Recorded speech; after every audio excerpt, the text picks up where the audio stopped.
विमल में गुलिस्तां के ये कुछ लजीज फरिश्ते जब साथ घुलें तो जी ललचाए और दिल कहे कि स्वाद की जुबान में खुद को ऐसे डुबाऊं कि निकल ना पाऊं। विमल की जुबान कुछ है ही ऐसी, मानते हैं? विमल, बोलो जुबान कैसी?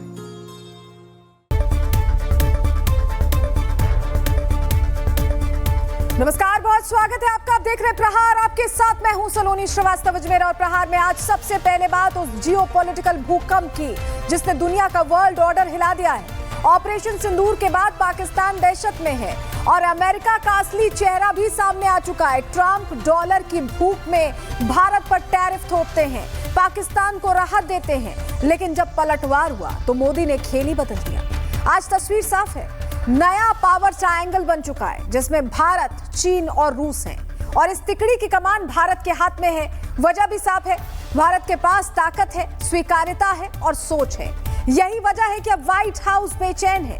कैसे भारत, चीन और रूस की ये तिकड़ी मिलकर अमेरिका की बादशाहत खत्म करने वाली है, आज आपको बताने वाले हैं। दूसरी खबर, कांग्रेस की उस गलती की जिसने पाकिस्तान को ताकत दी और भारत को कमजोर किया। नेहरू के दौर में सिर्फ मुल्क नहीं बटा बल्कि मुल्क का पानी भी पाकिस्तान की झोली में डाल दिया गया। भारत का हिस्से का 80% पानी एक आतंकी मुल्क को तोहफे में क्यों दे दिया गया? यानी हमारे खेत सूखते रहे, हमारे किसान तरसते रहे और पाकिस्तान उस पानी से अपने टेरर कैंप सींचता रहा। आज प्रधानमंत्री मोदी ने एक बार फिर उस मुद्दे को उठाया, सवाल किए, लेकिन अब हालात बदल चुके हैं। मोदी सरकार ने पानी पर ब्रेक लगाकर पाकिस्तान का गला दबा दिया है। आज पाकिस्तान प्यास से बिलबिला रहा है, उसकी संसद तक हाहाकार मचा है। खबर के इस पहलू पर भी आपको पूरी जानकारी देंगे। तीसरी खबर, रील्स के जुनून की और उसके खौफनाक अंजाम से जुड़ी। राजस्थान के अलवर में एक पत्नी ने अपने प्रेमी के साथ मिलकर पति का कत्ल कर दिया और लाश को छिपाने के लिए उसी नीले ड्रम का इस्तेमाल किया जो अब कातिल प्रेमिकाओं की पहचान बनता जा रहा है। कभी मेरठ की मुस्कान और अब अलवर की लक्ष्मी, दोनों ही कहानियां एक जैसी। सोशल मीडिया की चमक दमक, रिश्तों में अविश्वास और फिर मौत का खेल। बड़ा सवाल यह है कि क्या सोशल मीडिया का यह अंधा जुनून अब रिश्तों को निगलने लगा है? इस खबर पर भी आपको अपडेट देंगे। बात भोपाल में हो रहे लैंड जिहाद की भी करेंगे, लेकिन सबसे पहले बात भारत की डिप्लोमेसी के वैश्विक स्तर की।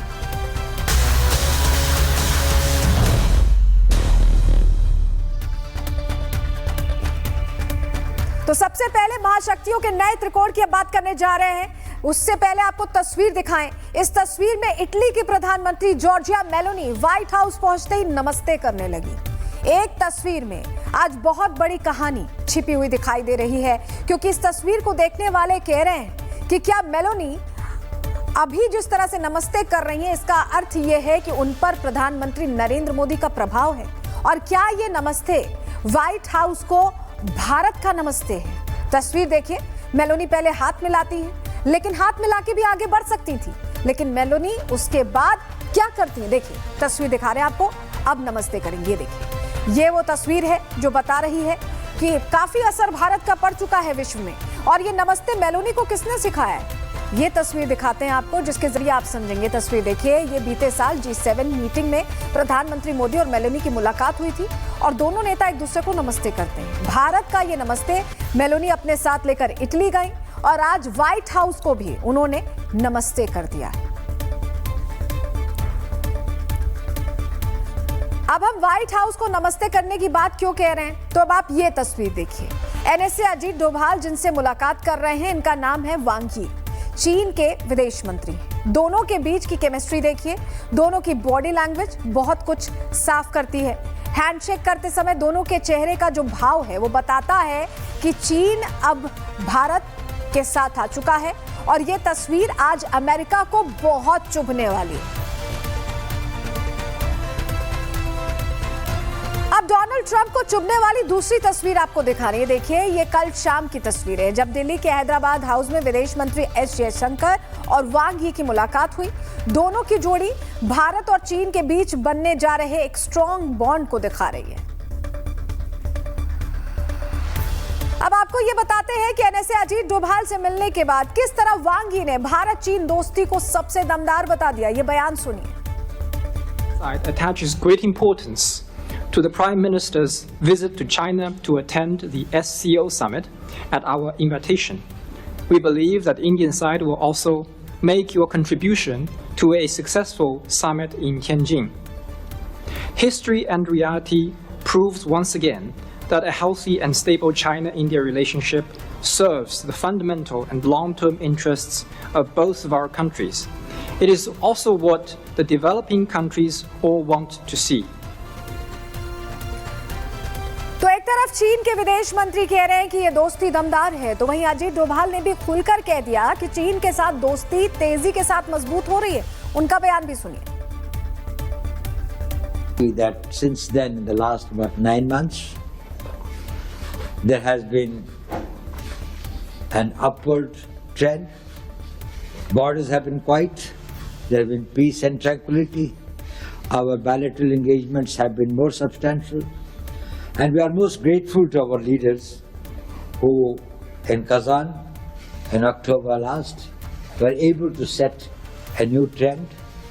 And we have profited a lot since then. The new environment that has been created has helped us in moving ahead in the various areas that we were working on. I'm very hopeful that, like the last one, this 24th Special Representative level talks would be equally successful. Our Prime Minister will be visiting for the SCO summit shortly, and therefore I think that this SR level talks assume a very अब चीन और भारत का जब patch up हो रहा है तो एक बार फिर हिंदी चीनी भाई भाई का दौर लौट रहा है। तो इससे भारत को क्या क्या फायदा होगा, ग्राफिक्स के जरिए पूरी डिटेल आपको देने जा रहे हैं। भारत और चीन के बीच पैचअप हो चुका है, दोनों के बीच दोस्ती गहरी होती जा रही है। चीन ने भारत को खाद, रेयर अर्थ मिनरल्स देने का वादा किया है। टनल बोरिंग मशीन्स भी भारत को अब चीन देगा। ये चीजें भारत के लिए बहुत जरूरी थी। व्यापार और तकनीक के मोर्चे पर दोनों को इससे फायदा होगा, सीधा फायदा होगा। सीमा पर जो तनाव था वो कम होगा, विकास बढ़ेगा, दोनों देशों के बीच आवाजाही बढ़ेगी, पर्यटन बढ़ेगा। भारत के लिए दो मोर्चों की लड़ाई खत्म हो जाएगी। पाकिस्तान को भारत चीन मिलकर मारेंगे। ट्रंप के टैरिफ को भी झटका लगेगा। चीन और रूस को साथ लेकर वर्ल्ड ऑर्डर बदल जाएगा और ये सबसे इंपॉर्टेंट पॉइंट है।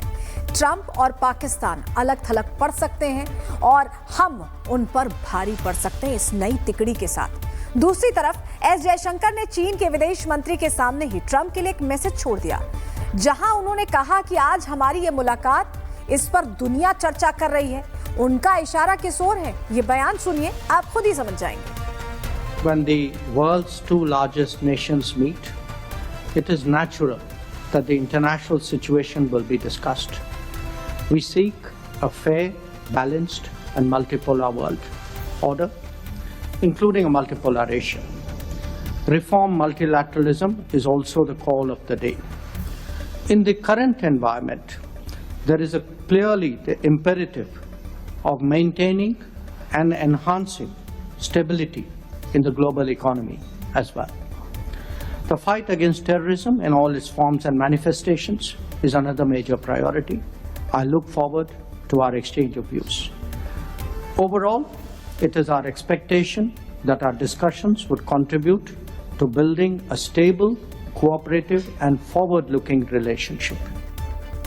विदेश मंत्री एस जयशंकर वर्ल्ड ऑर्डर की बात कर रहे हैं, तो वहीं चीन के विदेश मंत्री ने इसमें भारत और चीन की टॉप रैंकिंग के बारे में भी बता दिया है।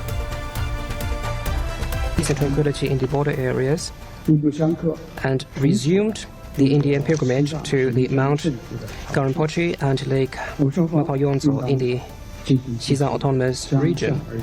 We showed them up confidence to dispel interference, expand cooperation, and to further consolidate the momentum of improvement and development of China-India relations, so that while pursuing our respective rejuvenation, we can contribute to each other's success and provide the most needed certainty and stability to Asia.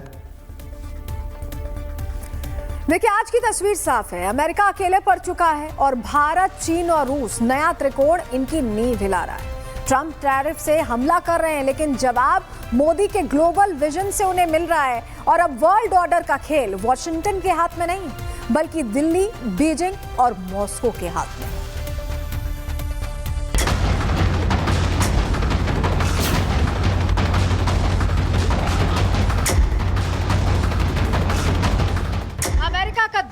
होना खतरनाक हो सकता है, लेकिन America का दोस्त होना निश्चित रूप से घातक है। ये बयान दशकों पहले अमेरिका के विदेश मंत्री रहे खिलाड़ी हेनरी ने दिया था। ये बयान तब सच होता दिखा जब ऑपरेशन सिंदूर के दौरान पाकिस्तान में सैन्य और आतंकी अड्डे उड़े, तो साथ ही ट्रंप का मुखौटा भी उड़ गया। डॉलर की लालसा में ट्रंप दादागिरी पर उतर आए, लेकिन भारत ने जब पलटवार किया तो मुनीर को अपना खास चेला बना दिया। लेकिन ट्रंप के टैंट्रम खत्म होने का नाम ही नहीं ले रहे थे। और फिर यहां से शुरू हुआ वो खेल जिसका संचालन खुद प्रधानमंत्री मोदी कर रहे थे। एक तरफ ट्रंप टैरिफ का ऑर्डर चेंज कर रहे थे, तो दूसरी तरफ प्रधानमंत्री मोदी ने वर्ल्ड ऑर्डर ही चेंज कर दिया। महाशक्तियों का अब एक नया त्रिकोण बन चुका है। इसमें चीन है, रूस है और भारत है। महाशक्तियों के इस त्रिकोण का नेतृत्व बेशक भारत कर रहा है, क्योंकि भारत की स्वीकार्यता ज्यादा है और भारत वसुदेव कुटुंबकम की नीति को अपनाता है, जहां पूरा विश्व ही भारत का परिवार है। हमारे पूर्वजों ने हमें वसुधैव कुटुंबकम का मंत्र दिया। हमने पूरी दुनिया को एक परिवार माना है और यही आज के भारत की नीति और निर्णयों में नजर आता है। G20 के समय भारत ने आह्वान किया, वन अर्थ, वन फैमिली और वन फ्यूचर। इसी भावना में 21वीं सदी की दुनिया के बेहतर भविष्य की गारंटी है। भारत वन सन, वन वर्ल्ड, वन ग्रिड के कंसेप्ट से दुनिया को जोड़ना चाहता है। ऐसे में आज नहीं कल वर्ल्ड ऑर्डर तो बदलना ही था, और इस वर्ल्ड ऑर्डर के बदलाव से सबसे ज्यादा नुकसान अमेरिका को होने जा रहा है। महाशक्तियों का नया त्रिकोण। द्वितीय विश्व युद्ध के बाद दो महाशक्तियां बनी, अमेरिका और सोवियत रूस, दो महाशक्ति। 1990 आते आते सोवियत रूस से बाहर अमेरिका वर्ल्ड ऑर्डर का एकमात्र बॉस बचा। साल 2000 के बाद भारत ने रफ्तार पकड़ी। भारत अब सप्लाई चेन का अहम हिस्सा, तीसरी सबसे बड़ी अर्थव्यवस्था के करीब है। चीन ने भी इस दौरान आर्थिक तरक्की की। चीन की जीडीपी अमेरिका के करीब पहुंची। कई मंचों पर भारत, चीन और पुतिन साथ आए। तीन शक्तियों ने गैर डॉलर व्यापार की बात की। अमेरिकी वित्तीय प्रभुत्व को चुनौती दी गई। अमेरिका का ताज अब लगभग छिन चुका है। डोनाल्ड ट्रंप का भारत, चीन और दर्जनों दूसरे देशों पर नए टैरिफ थोपना महज आर्थिक हथियार नहीं, बल्कि अमेरिकी सत्ता की चिंता है। ट्रंप प्रशासन का असल डर है कि अगर भारत और चीन जैसे देश रूस के साथ मिलकर वैश्विक संस्थाओं, व्यापार और फाइनेंस में अमेरिका को दरकिनार करने लगे, तो वॉशिंगटन की पकड़ कमजोर पड़ जाएगी। और यही वजह है कि अमेरिका अब टैरिफ के टोटकों में फंसा है। दूसरी तरफ भारत पर टैरिफ और पाकिस्तान की रियायतें भारत को रूस से दूर करने के लिए दबाव बनाने की रणनीति का हिस्सा है। लेकिन ट्रंप की इस पैंतरेबाजी पर प्रधानमंत्री नरेंद्र मोदी ने पहले ही साफ कर दिया कि भारत के लिए उसके किसानों का हित, पशुपालकों का हित सर्वोच्च है। शॉर्ट में कहें तो प्रधानमंत्री नरेंद्र मोदी ने ट्रंप के दबाव को डिफ्यूज कर दिया। भारत के किसान, भारत के पशुपालक, भारत के मछुआरे, ये हमारी सबसे बड़ी प्राथमिकता है। भारत के किसान, भारत के मछुआरे, भारत के पशुपालक, उनसे जुड़ी किसी भी अहितकारी नीति के आगे मोदी दीवार बन के खड़ा है। भारत ने ट्रंप को इग्नोर करना शुरू किया, तो वहीं चीन ने अमेरिकी दादागिरी की कड़ी आलोचना की है। भारत में चीन के राजदूत जू फिहोंग ने बिना नाम लिए कहा कि अगर धमकाने वाले को 1 इंच दे दिया जाए तो वो आगे 1 मील लेने पर अड़ जाएगा। मतलब बात साफ है, ट्रंप की इस दादागिरी के खिलाफ अब भारत और चीन साथ हैं। और इस पावर कॉम्बो में अगर रूस को भी मिला दिया जाए तो ये एक ऐसा त्रिकोण बनता है जो दुनिया की सुपर पावर कहलाएगा। और दशकों से सुपर पावर की कुर्सी पर बैठा अमेरिका अब पाकिस्तान के साथ बर्बादी के जंगलों में घूमता नजर आएगा। Bureau report, Republic Bharat. और चलिए आगे बढ़ रहे हैं। अब बात करेंगे उस सवाल की जो आज हर तरफ पूछा जा रहा है। क्या भारत के हिस्से का पानी कांग्रेस ने पाकिस्तान को तोहफे में दे दिया था?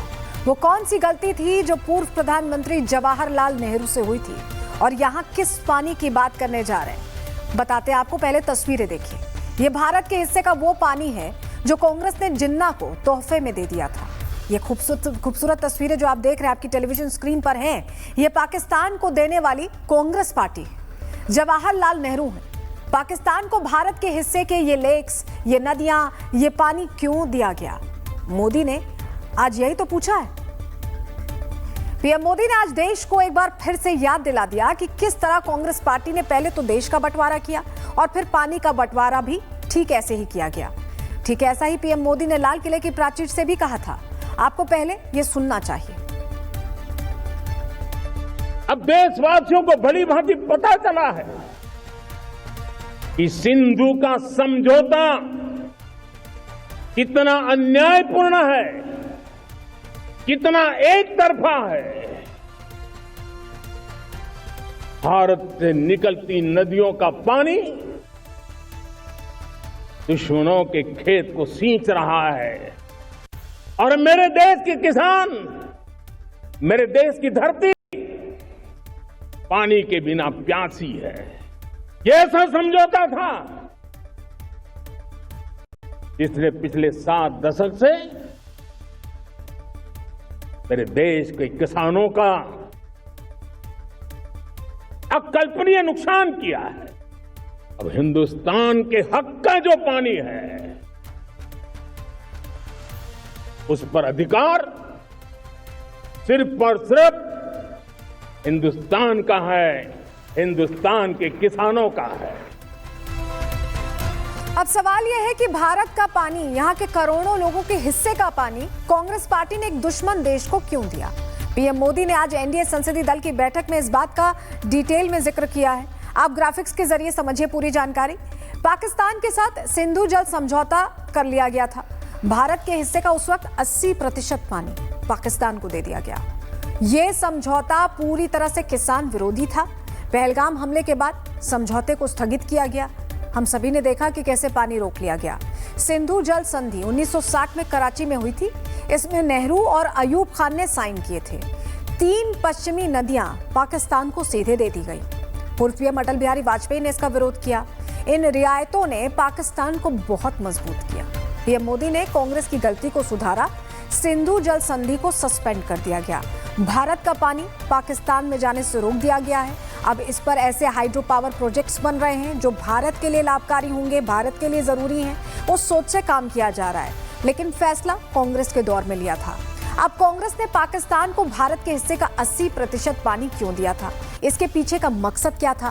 कांग्रेस पार्टी से आज ये सवाल पूछे जा रहे हैं। बीजेपी एक बार फिर हमलावर। ये बयान भी सुनिए। इंडस वाटर ट्रीटी इस देश के लिए सबसे बड़ा गलत निर्णय 1960 में नेहरू जी के माध्यम से लिया गया। न कैबिनेट को भी स्वीकृति ली गई, न संसद को बताया गया, और इस तरह का बहुत बड़ा निर्णय जो हजारों साल तक इस देश तो हमेशा रहने वाला है, पानी हमेशा हिमालय से बहते रहने वाला है, और इसलिए ये पानी से हम भारत वंचित रहे, हमारे किसान वंचित रहे, हमारे देश की प्रगति वंचित रहे। तो ये इतना बड़ा हमारे देश के साथ धोखा हुआ है। मैं समझता हूँ कि देश के लोगों ने समझ लेना चाहिए कि हमारे देश के हित में किन किन लोगों ने काम नहीं किया पिछले जमाने में। एससी गोहा और अशोक मेहता जी पंडित नेहरू जी के वक्त में पार्लियामेंट्रियन थे, ऑन रिकॉर्ड है। उन्होंने उनसे किया कि आपने ये गलती क्यों की। 80% पानी पाकिस्तान को और इतने बड़े भारत को सिर्फ 20%। उनके पास, पंडित जी के पास जवाब नहीं था। लेकिन वो जब अपने एक अधिकारी गुलाहाटी जी के साथ अकेले में थे तो उन्होंने कहा कि मुझसे गलती हो गई, मैंने सोचा संबंध सुधरेंगे, लेकिन मेरे ये संबंध सिंधु नदी एग्रीमेंट के बाद भी पाकिस्तान के संबंध वहीं के वहीं रहे। अब नेहरू की इस गलती को प्रधानमंत्री नरेंद्र मोदी ने ठीक किया। भारत का पानी जो कांग्रेस ने पाकिस्तान को तोहफे में दिया था, उस पर प्रधानमंत्री नरेंद्र मोदी ने लगाम लगा दी है, पानी को रोक दिया। तो कंगालिस्तान कैसे बिलबिला रहा है, ये भी देखिए। कि अगर तुम हमारा पानी बंद करने की धमकी देते हो तो ये बात जहन में रखना कि पाकिस्तान की एक बूंद भी तुम पाकिस्तान से छीन नहीं सकते। उस खुदाए बुजुर्गो बरतर की कसम है कि अगर तुमने ये हरकत की तो दोबारा तुम्हें वो सबक सिखाएंगे कि तुम कानों को हाथ लगाओगे पाकिस्तान का तुम कभी भी। मोदी सरकार को बताना चाहेंगे कि हम पीछे नहीं हटते, हम झुकते ही नहीं हैं। और अगर आप सिंधु की तरफ इस किस्म की हमला के बारे में सोचेंगे तो फिर पाकिस्तान के हर सूबे के अवाम आपका मुकाबला करने के लिए तैयार है और ये ऐसे जंग है जो आप जरूर हारेंगे।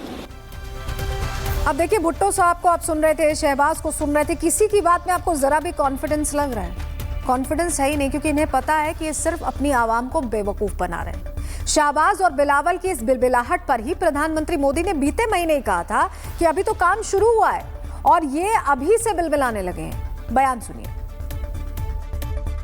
1960 में जो इंडस वाटर ट्रीटी हुई है, अगर उसकी बारीकी में जाएंगे तो आप चौंक जाएंगे। यहां तक तय हुआ है उसमें कि जो जम्मू कश्मीर की अन्य नदियों पर डैम बने हैं,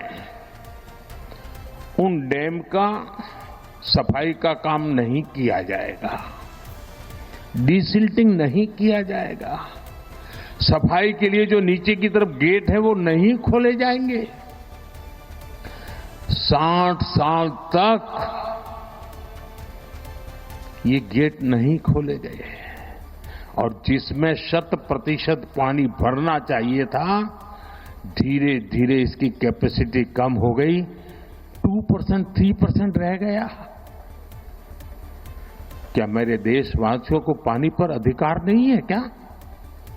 उनको उनके हक का पानी मिलना चाहिए, नहीं मिलना चाहिए क्या?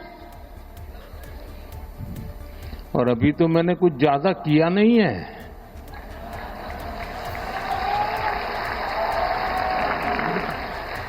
अभी तो हमने कहा है कि हमने इसको एबेंस में रखा है, वहां पसीना छूट रहा है और हमने डैम थोड़े खोल करके सफाई शुरू की। जो कूड़ा कचरा था वो निकाल रहे हैं, इतने से वहां फ्लड आ जाता है। अब एक तरफ पाकिस्तान बिलबिला रहा है, पीएम मोदी ने पाकिस्तान का पानी रोक दिया है, लेकिन अब ये सवाल तो पूछा ही जाएगा कि पाकिस्तान को आखिर पानी दिया ही क्यों गया? कांग्रेस और पाकिस्तान के बीच का ये रिश्ता आखिर क्या कहलाता है? बीजेपी अब यही सवाल पूछ रही है। कांग्रेस की जो डिक्टेटरशिप पॉलिसी थी वो नेहरू जी के साथ में शुरू हुई और आज भी चल रही है। वन मैन आर्मी, न मंत्रिमंडल, न सहयोगी, न कोई विपक्ष, सब मिलकर अकेले निर्णय कर डालो। गए पाकिस्तान घूमने के लिए और 80% अपना जो सिंधु नदी का जल था वो पाकिस्तान को दान करके डोनेट देकर चले आए। क्या पाकिस्तान का एक बंटवारा उन्होंने पहले किया था कि दूसरा बंटवारा बगैर मंत्रिमंडल के उसके करके चले आए पानी का, और साथ में उन्होंने ये भी कर दिया कि बांध जो हिंदुस्तान में रहेगा उसकी सफाई भी अगर करनी है तो पाकिस्तान से अनुमति लेनी होगी। उन्होंने देश के साथ धोखा दिया। एक लोकतांत्रिक चुनाव में अगर वो प्रधानमंत्री थे तो उनको पार्लियामेंट से उस बात को सैंक्शन लेनी चाहिए थी, कैबिनेट से लेनी चाहिए थी, और बिना कैबिनेट बिना पार्लियामेंट के विश्वास के एक तरफा 60 में गए पाकिस्तान में और अकेले समझौता करके चले आए। 80% पानी देश में, वो नदी हमारे देश से निकलती है और 80% पानी पाकिस्तान को दे दिया 20%। ये हमारे किसानों के साथ धोखा हुआ। कांग्रेस ने जो पानी पाकिस्तान को तोहफे में दिया था, उस पानी की सप्लाई का बटन प्रधानमंत्री नरेंद्र मोदी ने अब अपने हाथों में ले लिया है। और इसके बाद पाकिस्तान की क्या हालत, रिपोर्ट के जरिए आपको दिखा रहे हैं।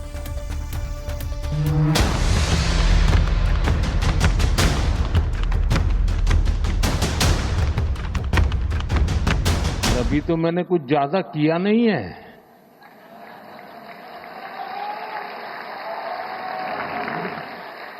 अभी तो हमने कहा है कि हमने इसको एबेंस में रखा है, वहां पसीना छूट रहा है और हमने डैम थोड़े खोल करके सफाई शुरू की। जो कूड़ा कचरा था वो निकाल रहे हैं। इतने से वहां फ्लड आ जाता है। पाकिस्तान प्यासा है, बूंद बूंद पानी को तरस रहा है और इसी कमजोरी की हालत में अब गीदड़ भभकी की प्रतियोगिता चल रही है। अगर तुम हमारा पानी बंद करने की धमकी देते हो तो ये बात जहन में रखना कि पाकिस्तान की एक बूंद भी तुम पाकिस्तान से छीन नहीं सकते। अगर आप सिंधु की तरफ इस किस्म की हमला के बारे में सोचेंगे, ऐसे जंग है जो आप जरूर हारेंगे। आज पाकिस्तान की संसद में हुक्मरान खड़े होकर कह रहे हैं कि अगर सिंधु का पानी नहीं छोड़ा गया, मोदी ने अगर हमें पानी नहीं पिलाया तो पाकिस्तान प्यासा ही मर जाएगा। अगर ये पानी का क्राइसिस नहीं अभी सॉल्व करेंगे तो हम भूखे मर सकते हैं। उसकी वजह ये है कि इंडस बेसिन जो है वो ही हमारा लाइफलाइन है। पाकिस्तान की हालत खराब है, वो बूंद बूंद पानी के लिए तरस रहा है, लेकिन सवाल तो ये है कि एक आतंकी देश को पानी दिया ही क्यों गया? कांग्रेस ने पाकिस्तान को लेकर दरिया दिली क्यों दिखाई, जबकि ये सच तो पूरी दुनिया जानती है कि पाकिस्तान भारत का दिया हुआ पानी पीकर भारतीय लोगों का ही खून बहाता रहा है। कांग्रेस से इतनी बड़ी गलती आखिर कैसे हुई? 1947 में बंटवारे के बाद पानी को लेकर विवाद हुआ। सिंधु, झेलम, चेनाब जैसी नदियों को लेकर विवाद हुआ। नेहरू ने विवाद सुलझाने के लिए कूटनीतिक प्रयास किए। 1950 में विश्व बैंक ने मध्यस्थता शुरू कर दी। 1960 में नेहरू और अयूब खान ने कराची में हस्ताक्षर किए। सिंधु, झेलम, चेनाब का पानी पाकिस्तान को दिया गया। पश्चिमी नदियों पर भारत को सीमित अधिकार दिए गए। भारत के हिस्से का पानी पाकिस्तान को दे दिया गया। उन नदियों के जल का बंटवारा आजादी के लगभग 13 साल बाद हुआ है और 13 साल बाद हुए उस बंटवारे में जहां जमीन का 80% हिस्सा भारत में था, 20% केवल पूर्वी और पश्चिमी भाग पाकिस्तान को मिला था, वहां 80% पानी भारत के किसानों के भविष्य को दांव पर लगा करके 80% पानी जो है वो तत्कालीन प्रधानमंत्री नेहरू जी ने वो पाकिस्तान को देना स्वीकार किया। कांग्रेस के इस पानी वाले पाप को लेकर बीजेपी हमलावर है। प्रधानमंत्री नरेंद्र मोदी ने इसे कांग्रेस पार्टी का पाप बताया है, लेकिन सवाल तो पूछा ही जाएगा कि कांग्रेस पाकिस्तान को पानी क्यों देती रही, जबकि पाकिस्तान ने भारत का सिर्फ खून बहाया है। यहां पानी की बात करता है, हमारा पानी बंद कर लिया। अरे पानी ग्रेड में बंद होता है क्या? मतलब ग्रेविटी में आ रहा है पानी, ऊपर पहाड़ है हिमालय, नीचे कोई पानी को आना है। बट 80% पानी दिया। क्या दिया? 80% हमारे रिवर्स का पानी पाकिस्तान को दे दिया। इन रिटर्न क्या दिया हमें? क्या दिया? Infiltration, terrorism, drug. 1960 में लोकसभा में हुई बहस के दौरान सांसदों ने नेहरू के इस फैसले का विरोध किया था। तब संसद में नेहरू अलग थलग पड़ गए थे, लेकिन तब तक तो अयूब खान के साथ मिलकर भारत के पानी का बंटवारा कर चुके थे।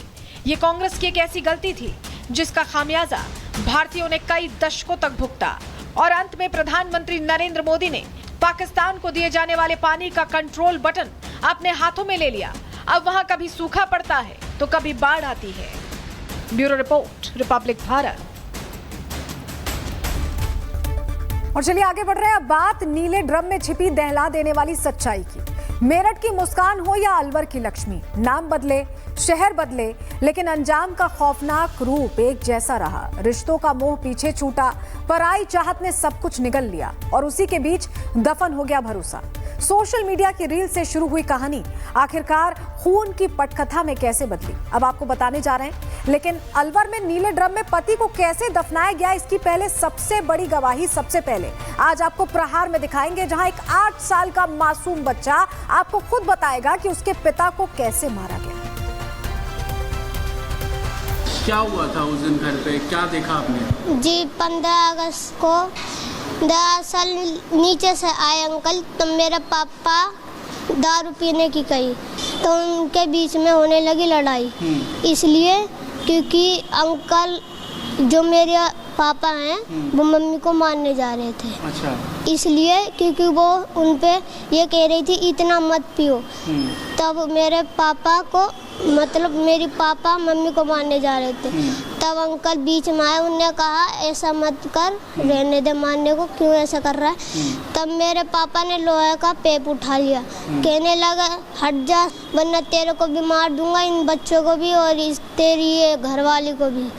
मेरे पापा शक कर रहे थे मम्मी पे। तब ये हुआ कि उनको मजबूरी में मम्मी ने पीछे से पकड़ा पापा को और अंकल ने जो पेप था वो फेंक दिया और फिर उनके बीच में बहुत ज़्यादा झगड़ा होने लगा।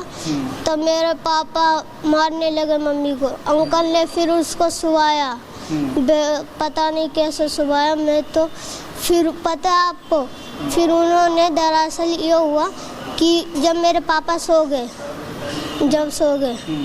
तब उन्होंने उनको मम्मी ने पैर पकड़े और पापा और अंकल ने उनका मुंह दाब दिया। फिर सुबह को उनको बेड पे मैंने देखा, मैंने सोचा सो रहे हैं पापा। तब 8 के बज के 9 साढ़े 9 बजे उनने ड्रम में डाला, मेरे को फ़ोन दे दिया, मैं पेशाब करने के लिए निकला। मैंने कहा ये मेरे पापा को ड्रम में आप लोग क्यों डाल रहे हो। तो मेरी मम्मी और अंकल ने कहा बेटा तेरा पापा मर गया। तो मैंने कहा ऐसा कैसे हो सकता है। तो कहीं तेरे को याद नहीं है क्या तेरे पापा रात को बहुत ज़्यादा लड़ाई कर रहे थे, तेरे मम्मी और तेरे बहन और तेरे को मारने की धमकी दे रहे थे। तो मैंने कहा हाँ। तो उन्होंने कहा मेरे को इसको मजबूरी में मारना पड़ा। देखिए छोटा सा बच्चा पूरी कहानी बता रहा है। ये कहानियां सिर्फ जुर्म की नहीं है बल्कि उस खोखली होती सोच की भी गवाही है जहां इंसान रिश्तों से ज्यादा लाइक्स और लालच को तरजीह देने लगा है। अलवर का केस उसी सड़ांध का ताजा चेहरा है।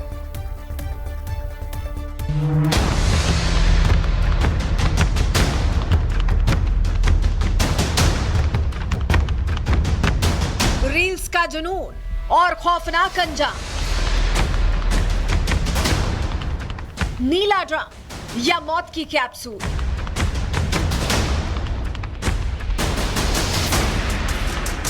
राजस्थान के अलवर में एक पत्नी ने अपने प्रेमी के साथ मिलकर पति को मौत के घाट उतार दिया।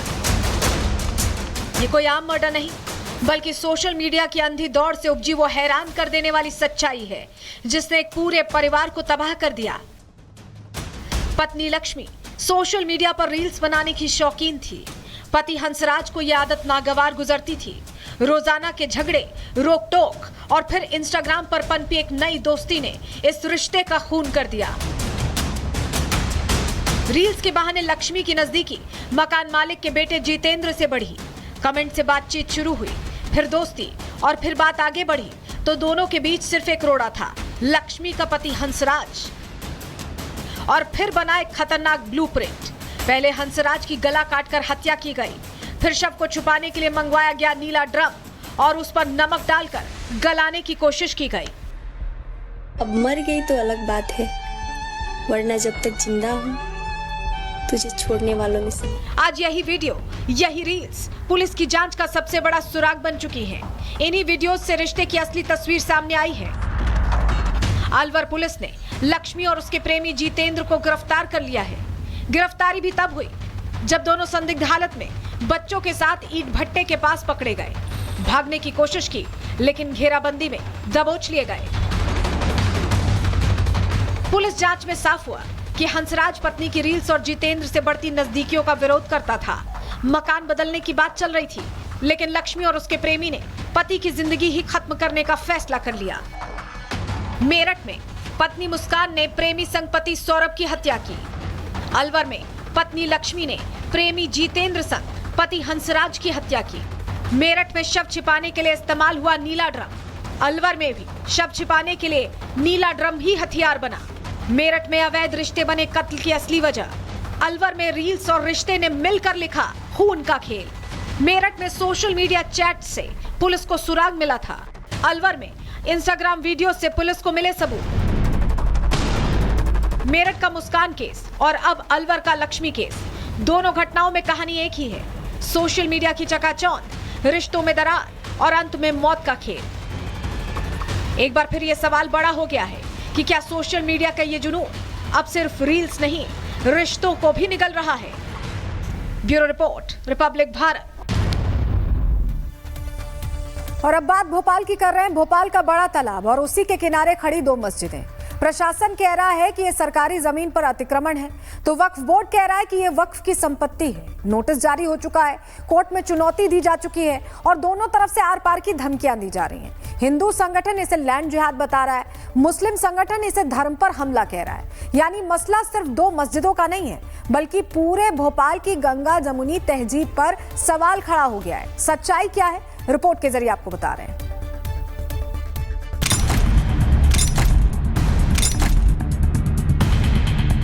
भोपाल में मस्जिद वाला विवाद, प्रशासन के सामने वक्फ का बैरिकेड। भोपाल की दिलकश मस्जिद और भदभदा मस्जिद, ये वो मस्जिदें हैं जिसको लेकर न केवल प्रशासन और वक्फ बोर्ड आमने सामने है, बल्कि हिंदू और मुस्लिम पक्ष भी आमने सामने है। मुस्लिम पक्ष की धमकी के बाद शहर में तनाव का माहौल है। मुस्लिम पक्ष ने आर पार की लड़ाई की धमकी दी है। VIP रोड पे चाय वाला के एक कॉफी हाउस खुल गया तालाब के किनारे, वहाँ क्या चश्मा लगाए बैठा है NGT। संपूर्ण भोपाल में मस्जिद और मंदिर दोनों ही तालाब के किनारे बने हुए हैं। अगर मस्जिद पे हाथ डाला या मंदिर पे हाथ डाला तो शहर में तमाम NGT को भी और तमाम लोगों को जो मस्जिद और मंदिरों के खिलाफ आवाज बुलंद कर रहे हैं उनको सबको भुगतना पड़ेगा। वहीं हिंदू संगठनों का कहना है कि मस्जिद हर हाल में टूटनी चाहिए, जिसके बाद दोनों पक्षों के बीच जुबानी जंग तेज है। जहां एक पक्ष धार्मिक स्थल की हिफाजत की मांग कर रहा है, वहीं दूसरा पक्ष इसे नियमों के खिलाफ बता रहा है। संस्कृति बचाओ मंच ये निवेदन करता है और ये चेतावनी देता है, क्या वक्फ बोर्ड की संपत्ति बड़ा तालाब भी हो जाएगी? कल आप बड़े तालाब पे दावा कर दोगे, कल उठा के आप जो है गुफा मंदिर पर दावा कर दोगे, कल उठा के आप जो है बिरला मंदिर पर दावा कर दोगे। संस्कृति बचाओ मंच प्रशासन से मांग करता है कि इन अवैध मस्जिदों को तोड़ना चाहिए। दरअसल पूरा मामला भोपाल के बड़े तालाब के आसपास अतिक्रमण से जुड़ा है। जिला प्रशासन ने 4 जुलाई को एक नोटिस जारी कर इन दोनों मस्जिदों को सरकारी जमीन पर अवैध कब्जा बताया। नोटिस में कहा गया कि ये मस्जिदें स्थायी कब्जा करके बनाई गई हैं और अगर इन्हें तुरंत नहीं हटाया गया तो प्रशासन बलपूर्वक कार्रवाई करेगा। प्रशासन के मुताबिक NGT और पर्यावरण मंत्रालय की अधिसूचना के तहत बड़े तालाब के क्षेत्र में आने वाले सभी अतिक्रमण हटाए जाएंगे।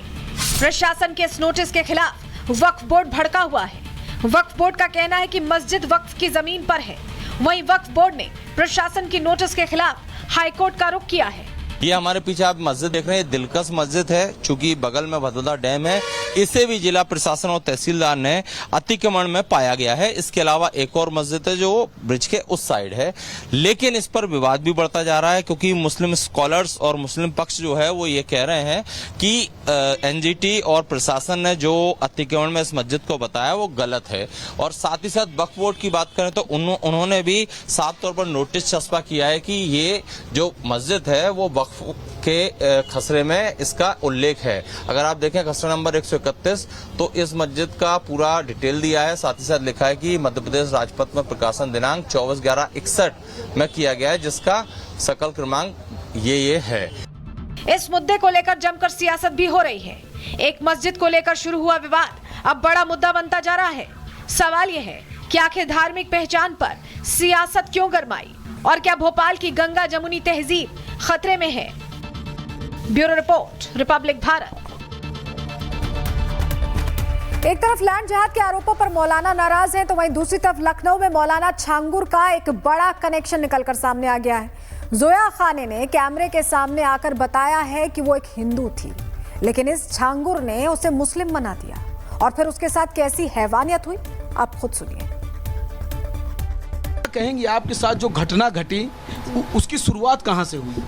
मैं हाई स्कूल में पढ़ रही थी, वहाँ फंक्शन था कॉलेज पे, वहाँ पे किस जिले में? कुशीनगर जी। मैं वहाँ पे पढ़ रही थी, उस टाइम कॉलेज पे फंक्शन था, ये लोग फंक्शन पे बबलू खान और रफ़ी खान फर्स्ट टाइम मिला। बबलू खान कौन है? दिखा रहे हैं, समाजवादी पार्टी के नेता वो। ये जो जी ये है, ये अखिलेश यादव है जी। बबलू खान और रफ़ी खान जाली नोट में भी गिरफ्तार हुआ था, बम मतलब कारतूस। जी जी गैंगस्टर। क्या किया आपके साथ? ये भी मेरे साथ दुष्कर्म किया और ये फर्स्ट टाइम यही मिला। और ये मतलब कैसे आप इसके संपर्क में आई? कॉलेज टाइम पे मिला, उसके बाद से वहाँ पे मतलब झांसा दे के बोला कि मतलब नौकरी लगवा देंगे चलो, और वहीं पे मतलब नौकरी करना, वहीं पे रहना, और बहला फुसला के लेकर के दुष्कर्म किया मेरे साथ काफ़ी दिनों तक। जी उसके बाद से इससे मिलवाया मुझे अपने मित्र से, ये ना नौशाद खान उर्फ नाटा नवाब खान है जी। ये भी सपा के नेता पार्टी की तरफ से हैं सब। ये भी कोई जिम्मेदार जी। इसने क्या किया आपके साथ? ये भी मेरे साथ मतलब इसी के साथ निकाह हुआ, ये भी मेरे साथ दुष्कर्म किया। उसके बाद से उतरौला में बाबा के मज़ार पे लेके गए लोग, सांगुर बाबा के मज़ार पे, वहाँ पे ले जाके धर्मांतरण करा के निकाह करवाए लोग, नशीला पदार्थ खिला के। जी जी जी वहाँ पे मज़ार पे जी कुछ फोटो था जी, मज़ार का जोया खान। फिर आगे हुआ, वहाँ से मुंबई लेके गया, कुछ दिन तक बंधक बना के रखा। वहाँ से जब उसका वो मन भरा फिर लेके आया, फिर इनके यहाँ बबलू के यहाँ छोड़ा। वहाँ पे आलमगीर अंसारी जो हैं ये, इनके यहाँ फिर ला करके आलमगीर अंसारी ये प्राइवेट लिमिटेड जैसे जी वो ऑफिस चलाते हैं प्राइवेट वाला, उसमें मतलब नौकरी के तौर पे मुझे रखे लोग। यहाँ पे इनका मैनेजर जो है, इनके एक लड़का भी है, सारे लोग मतलब 2-3 लोग ये भी दुष्कर्म किए लोग, सारे लोग मिल के जी। और जब मतलब सिपाही के पास गए, वहाँ पे थाना पे इम्तियाज अंसारी था, सारे लोग मिलके पैसा देके और उसको करके मतलब सिपाही जो था वो भी दुष्कर्म किया साथ में। इम्तियाज अंसारी सिपाही था, उससे आप मदद मांगने गई तो उसने भी आपको पहला जी वो भी किया और मरा समझ के मतलब पुल पे फेंक दिया। मैडम ये 17 से लेके आज 17, 3, 20, 25 यानी 8 साल से आप इन सब चीज़ों को सह रहे हैं। नहीं हो रहा है, कोई सुनवाई नहीं होता है। तो देखिए नया खुलासा छांगुर बाबा मामले में हुआ, सपा कनेक्शन भी अब सामने आए, ऐसे में जांच का दायरा बढ़ता जा रहा है। इसी के साथ आज के लिए प्रहार में इतना ही, कल फिर हाजिर होंगे डिटेल रिपोर्ट के साथ, तब तक के लिए दीजिए इजाजत, नमस्कार। विमल में गुलिस्तां की ये कुछ लजीज फरिश्ते, जब साथ घुले तो जी ललचाए और दिल कहे कि स्वाद की इस जुबान में खुद को ऐसा डुबाऊं कि निकल ना पाऊं। विमल की जुबान कुछ है ही ऐसी, मानते हैं ना? विमल बोलो जुबान केसरी।